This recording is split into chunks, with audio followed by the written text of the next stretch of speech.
Over the past few years, President Joe Biden's political standing has greatly benefited from his predecessor Donald Trump's inability to relinquish the spotlight. It's one of the reasons why, despite the president's low approval rating, Biden's Democratic Party had one of the best midterm elections last fall for a party that controlled the White House.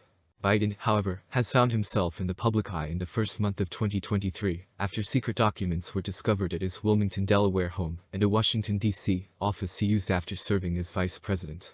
Since then, polls have shown a slight but noticeable decline in his support, and Trump appears to have stopped what had been a downward trend in Republican primary surveys, after a historically high level of support. How Americans continue to be mesmerized by Trump despite the fact that he is no longer in office, is an intriguing aspect of the Biden presidency. I've long argued that more people look up Trump on Google than Biden. But over the second half of January, that was not the case. About 60% of people who searched for either Biden or Trump in the last 2 weeks also looked up Biden. Since the late summer and early fall of 2021, Biden has not outperformed Trump in terms of percentage. Right after the US withdrew its last troops from Afghanistan in early September 2021, searches for Biden reached their peak. The fact that it occurred at that time is also noteworthy, because Biden's approval rating fell at that time and hasn't recovered. Since then, the average of polls has shown that Biden's approval rating is lower than his disapproval rating. A number of polls last week seemed to support a decline in Biden's approval rating, after more people started searching for his name on Google. The Marquette University Law School poll found that among registered voters, it dropped from 47% to 44%. His approval rating among registered voters fell from 48% in December to 46%, according to the CNN SSRS poll. Both of these are slight declines that fall within the poll's error margin. However, when considered collectively and in the context of poll averages, they become notable.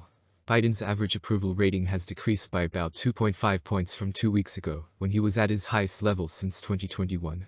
Now, we can't say for sure that the release of the classified documents and the appointment of a special counsel to look into the matter are to blame for the decline in Biden's approval rating.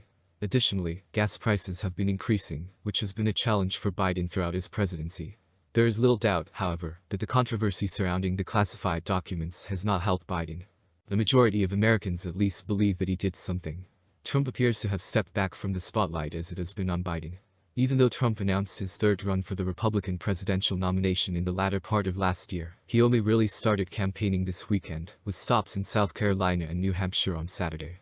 Ron DeSantis, governor of Florida, and former President Donald Trump in his first significant political attack, Trump accuses DeSantis of trying to rewrite history regarding his performance in the COVID-19 election. The number of people who have searched for Trump on Google provides evidence of his inactivity. This month, fewer people have searched for him than any month since he began seeking the Republican presidential nomination in 2015. Trump's 2024 campaign doesn't seem to have been harmed by this. It has certainly been beneficial. After a midterm election that, historically speaking, was bad for Republicans, the opposition party, Trump's national polling numbers have been in a free fall. Of course, Trump had become the target of the attacks from the Democrats. In actual polling results, in a fictitious Republican primary, Trump's led over Florida Governor Ron DeSantis dropped from about 30 points to the low double digits almost immediately. But since then, Trump's fortunes have stabilized. When other candidates are taken into account, he is still double digits ahead of DeSantis in the national polls. The betting markets, which in December showed DeSantis gaining a significant lead, now show Trump back at parity with the Florida governor.